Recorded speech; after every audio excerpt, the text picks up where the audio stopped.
thinking of a time when I felt empowered in my career, a moment comes to mind somewhat recently when I was in a room with a client who I had been doing some work for, as well as the referral source for that client, and also a colleague who had been doing some environmental matters for that client as part of the work we were doing.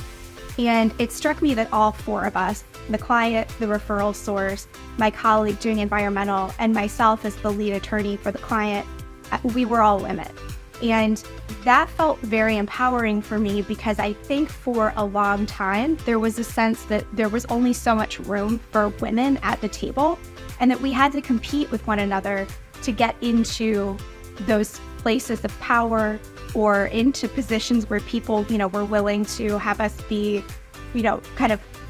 front and center and working on their deals and doing work for them as their counsel. And it was clear at that moment that that was not true anymore. The client was happy to have this all-women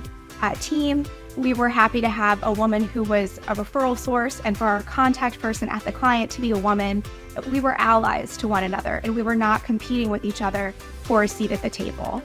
So that was it was a really nice moment to know that we could be competing on the basis of merit and not for a limited number of seats that were going to be doled out to a few women.